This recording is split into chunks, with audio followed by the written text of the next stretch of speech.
Hello guys, and welcome back to another video. Familiar face over here. Tell us about this truck. What happened? Okay, so this is kind of a long story. I should probably shorten it up. It's 2010 Silverado 5.3. Got about 123,000 miles on it. It was like -5. He goes to start it, and the remote start does work. It starts up and then shuts off after like a couple seconds. So he gets in the truck, starts it with the key. Seems to be running okay, goes to back it up, dies, thing's stuck in the cul-de-sac. You hit the key, and it won't even click. It won't do anything at all. So I'm like, maybe let's try jump starting it. Went to go jump start it. Still didn't really start right up or even click. So we let it sit for a minute.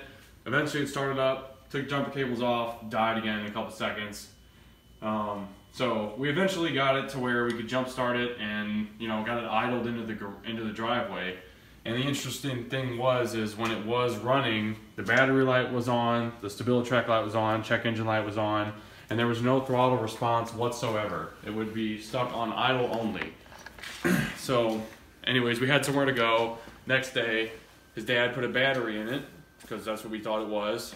It started right up, stayed running. They could actually drive it again. They drove it to the parts store to get the alternator and everything checked.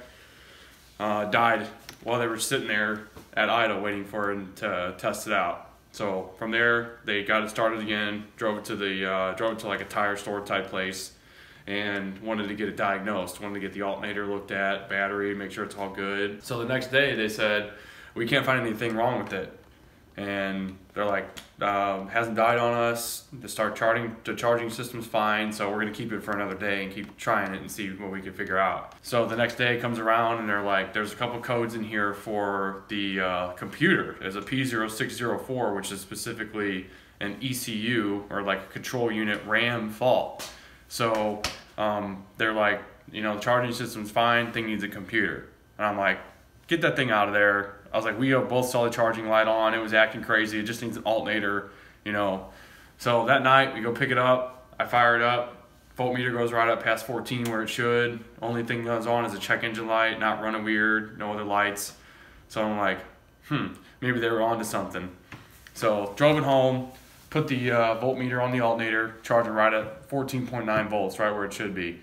So I'm like, dang, you know, maybe they're right. So pulled my code reader up. P0604 is the only code that's in there. Really the only procedure, you know, step when you have that code, it says replace the ECM and continue testing. And I was like, you know, maybe there's something else going on still. Started looking around. I found some aftermarket wirings and stuff like that was on the truck. So I took all that off and it still made no difference. So had Daniel come over with our tool here and, you know, reprogrammed the computer, updated it because it was a little out, you know, there was some updated software available, and still the same code came right back on even after all that. So here we are. We're going to end up putting a computer in it. That's the engine control module specifically, and we're going to see if that takes care of it. And you've got a couple codes in here right now. There's two. You got the P0604 and the P0573 brake switch circuit code. Interesting. Okay, so when replacing a PCM, or an engine control module in this case, there's a few things we're going to have to do. First things first, they tell you to update even the old PCM with the latest programming before you replace it. And then after replacement of the PCM, when the new one is installed, there's a couple things you're going to have to do. You're going to have to do a crankshaft position system variation learn, a theft deterrent module programming, the fuel consumption diagnosis if you have a flex fuel vehicle, a throttle body learn, and an engine oil life reset, along with a transmission fluid life reset if it's equipped. So let's see what we've got here, what all we're going to have to do. So that's an immediate indication that this vehicle is a flex fuel, so we'll have to do the fuel composition step in this programming. So now that we know the vehicle is a flex fuel vehicle, the important thing to find out here is if the vehicle has had ethanol in the tank over 10%. This vehicle has regular gasoline in it, so we don't have anything to worry about. Should the vehicle have had ethanol in the tank, we would have to drain the fuel out, fill it with regular gasoline, and run 0.3 gallons of fuel through the fuel system. Fortunately, this isn't the case, so we can skip this step. So we're going to run through the data here and check for the oil life, which is at 58%, and transmission fluid life if it's equipped. I don't see it on the data here, so I'm guessing this truck probably does not have transmission fluid life. So first step is to disconnect the negative terminal on the battery. So with it being so cold outside, we want to make sure that we don't break any of these plastic tabs off. The PCM is located on the driver's side front of the vehicle, right underneath the upper radiator hose. And there's two little retainer pins that have to be slid up. Hopefully I don't break them. And we'll push this tab in, it snaps, that pulls out. Nice and dirty and gritty. And there's the PCM. It looks like those little plastic tabs. You pull those little plastic tabs out, just be careful not to break them. Can I get back in there and pry a little bit? There we go. There's your old PCM. The connectors are color-coded. Gray's on the bottom, black's on the top. And you can see on the wiring harnesses here, gray's on the bottom, and black is on the top. So we'll install the new PCM into the bracket. Just like so. We'll go ahead and plug it in. Yep. Grabs. And the other one. Can't really see it. That's all right. There we go.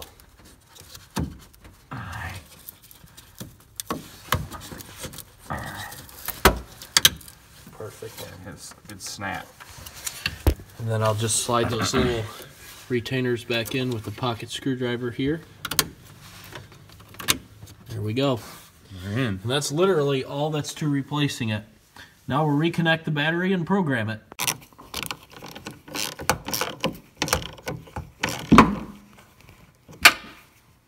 So now the new PCM is installed, the battery cable is reconnected. We're going to open up this application called Service Programming System to program the new PCM. So in this case we're using the MDI to communicate with the vehicle. We're going to replace and program the ECU. Now we'll build the vehicle. In this case we have a Chevrolet 2010. It's a light duty truck, Silverado.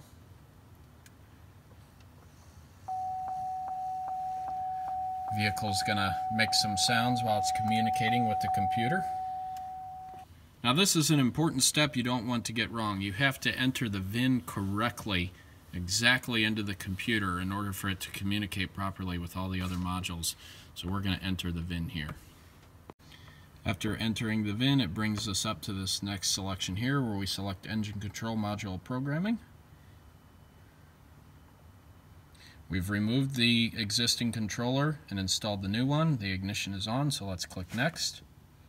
And this may take 10 to 15 minutes for some modules, but what it's going to do here is download the calibration to the control module, program it, and then we'll go through the other steps as resetting the oil life, crank position relearn, and other setup features.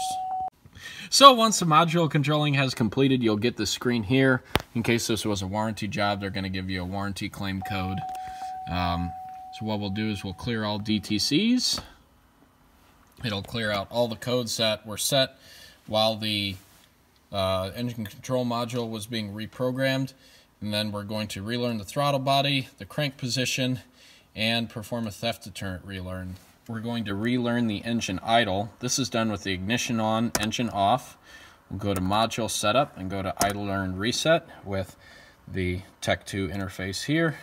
As soon as this pulls up, we simply go down here to reset, click reset. Resets the idle learn. We start the vehicle and make sure there are no idle codes.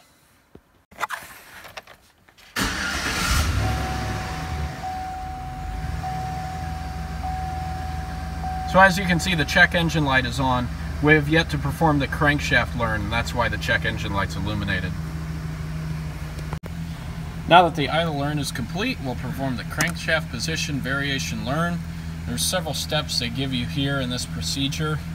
As you can see here, we'll accelerate to wide open throttle, release when the fuel cutoff occurs.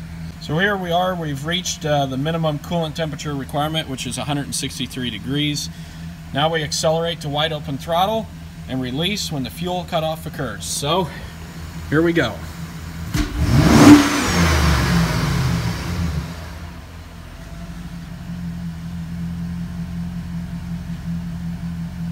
And that's it.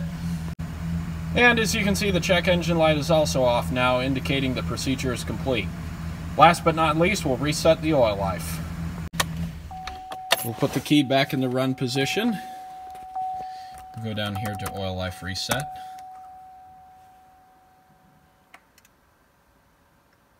Now, with the Tech 2, you got a fancy feature. You can actually key in the value. So his life was at 58% before we began the repairs. We'll hit perform reset. That sets his oil life to 58%, as you can see. Right here is 58% oil life. So one thing I always liked to do when I worked at the GM dealer was go through the modules, all of them, after an event like this, and make sure there's no code set in any of them. And as you can see, we are all good to go.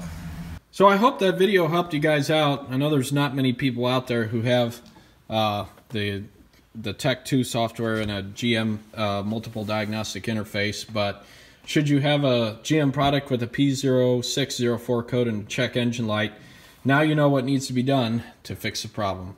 Hope you guys enjoyed the video. As always, give it a thumbs up if you did, and we'll see you next time.